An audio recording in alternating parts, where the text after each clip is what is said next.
मेरा बेटा हुआ 2014 में 31 मई को। 15 साल बाद बेटे की दात मुझे मिली है। मेरी आंटी की बड़ी इच्छा थी और 3 बेटियां भी हैं। जब भी हमारा मेल बेबी होता था वो ख़राब हो जाता था। इस बार भी ऐसे हुआ। 4th मंथ में हार्ट बीट नहीं थी, तो उसके बाद डॉक्टर को चेक कराने गए तो आंटी ने जय गुरु जी बोला और फिर उसके बाद डॉक्टर कहती हैं हाँ ऐसी होनी चाहिए थी हार्ट बीट। और उसके बाद 5th मंथ में ट्रिपल स्क्रीन टेस्ट होता है कोई, उसमें ये आ गया कि बच्चा लाइव नहीं है और बड़ी कॉम्प्लिकेशंस हुई। आंटी डिप्रेशन में चली गई।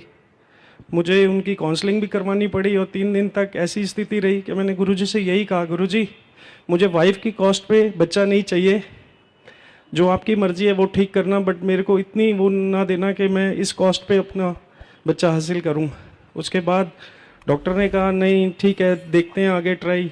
दूसरा अल्ट्रासाउंड हुआ, थोड़ा सा उसमें आश्वासन मिला, बट जैसे तैसे हमने वो पीरियड काटा। 8th मंथ डॉक्टर ने कहा था 8th मंथ कंप्लीट होते ही हम जो है डिलीवरी कर देंगे, बट वही 8th मंथ भी कंप्लीट हुआ और सारा कुछ ठीक ठाक। 9th मंथ में वो बच्चा हुआ 31 मई को और बिल्कुल स्वस्थ है और गुरुजी का बहुत बहुत शुक्राना है। उसमें बड़ी सारी कॉम्प्लिकेशंस, बहुत सारी दिक्कतें हमें आई, लेकिन हमें नहीं लगता कि हमारी किस्मत में एक बेटा था। और इवन कि जिस दिन जब मैं गुरुजी से 2012 में जुड़ा, मेरी माली हालत भी ऐसी थी, फाइनेंशियली ऐसा हो गया था मैं कि मेरे जेब में 70 रुपये थे मात्र। मैं मत्था टेकने आया बड़े मंदिर, तो मुझे ये समझ नहीं आ रहा था कि मैं डोनेशन बॉक्स में क्या डालूं। 70 रुपये में से 50 रुपये डालता हूँ तो मुझे वापसी फरीदाबाद जाना है, फिर मैं 20 डालता हूँ तो मेरा मन नहीं मानता। तो मैंने जैसे भी 50 रुपये उसमें डाले और वो दिन है आज दिन है, मेरा जेब हज़ारों रुपये से भरा रहता है हर टाइम। और इसमें इतना सही मैं सत्संग में आपको 2 लाइनों में बता दूंगा। भुखियाँ नंगियाँ नूह गल लावें, मुर्दियाँ दे विच जाना पावें। भूखे नंगे तो हम थे, फाइनेंशियली मेरी स्थिति ऐसी थी कि गुरु जी ने गल आके आज मेरे को माला माल किया है। और मुर्दियाँ दे विच जाना वो हमारे पास है इस टाइम बच्चा, जो गुरु जी की ब्लेसिंग्स है और हमारी किस्मत में आया। खूबसूरत सत्संग, बहुत आनंद आया ये सत्संग सुनकर। बहुत बहुत शुक्राना संगत जी जो आपने अपना सत्संग शेयर किया। संगत जी आपसे यही रिक्वेस्ट है कि आप पूरी तरह से अपने गुरुजी को अपने आप को सौंप दें, सरेंडर कर दें। जब हम अपने आप को पूरी तरह अपने गुरुजी को सौंप देते हैं या अपने सरेंडर कर देते हैं कि जो आप हमारे लिए करेंगे वो बेस्ट है, वो बेस्ट नहीं होता, वो बेस्टेस्ट होता है।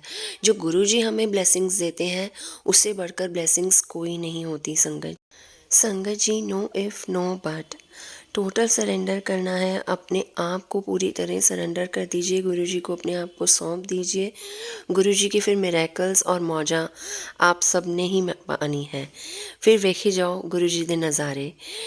गुरुजी शुक्राना गुरुजी, संगत जी पर अपनी कृपा हमेशा बनाए रखना गुरुजी। मेहर करिए गुरुजी। गुरुजी हमेशा अंग संग रहना, भूल चूक हो गई हो माफ़ करना संगत जी, पर अपनी कृपा और हम पर भी अपनी कृपा बनाए रखना गुरुजी। जय गुरुजी। संगत जी, जैसा आप सब जानते ही हैं कि गुरुजी का एक वचन है, गुरुजी के वचनों में से एक ये भी वचन है कि अपना सत्संग ज़रूर शेयर करें। और जो कोई सत्संग आप सुनते हैं तो आप प्लीज़ उसको शेयर किया कीजिए, क्योंकि ये गुरुजी का ही वचन है कि केड़ा सत्संग, किस सत्संग का मैसेज, कौन सा मैसेज कब गुरुजी की ब्लेसिंग्स बनकर आ जाए और किसका कल्याण कर दे, ये सिर्फ गुरुजी जानते हैं। आपकी ये छोटी सी सेवा आपको कितनी ब्लेसिंग्स दे सकती है या और सामने सुनने वाले सत्संग को कितनी ब्लेसिंग्स दे सकती है, ये आप उस ब्लेसिंग से ना दूर रहें। ये आप अपनी सेवा ही समझिए जो गुरुजी आपको कहते हैं सत्संग के ज़रिए कि अपना सत्संग शेयर कीजिए, या जो जेड़ा भी सत्संग तुसी सुनते हो वो आगे जरूर शेयर कीजिए, क्योंकि सत्संग शेयर करन वाले दा भी कल्याण, सत्संग सुनन वाले दा भी कल्याण, सत्संग करन वाले दा भी कल्याण। तो एको ही विनती है संगत जी कि सत्संग प्लीज़ शेयर किया कीजिए। इस चैनल को, अरदास गुरुजी चैनल को सब्सक्राइब कीजिए, जिससे आपको और सत्संग की भी नोटिफिकेशन आ जाए। क्या पता आपको कौन सा सत्संग आपकी ज़िंदगी बदलने वाला हो, क्या आपको ब्लेसिंग्स मिले, खूब ब्लेसिंग्स आवन। तो आप सब ज़्यादा तो ज़्यादा गुरु जी नाल कनैक्ट होइए। जय गुरु जी। शुक्राना गुरु जी। जय जय गुरु जी।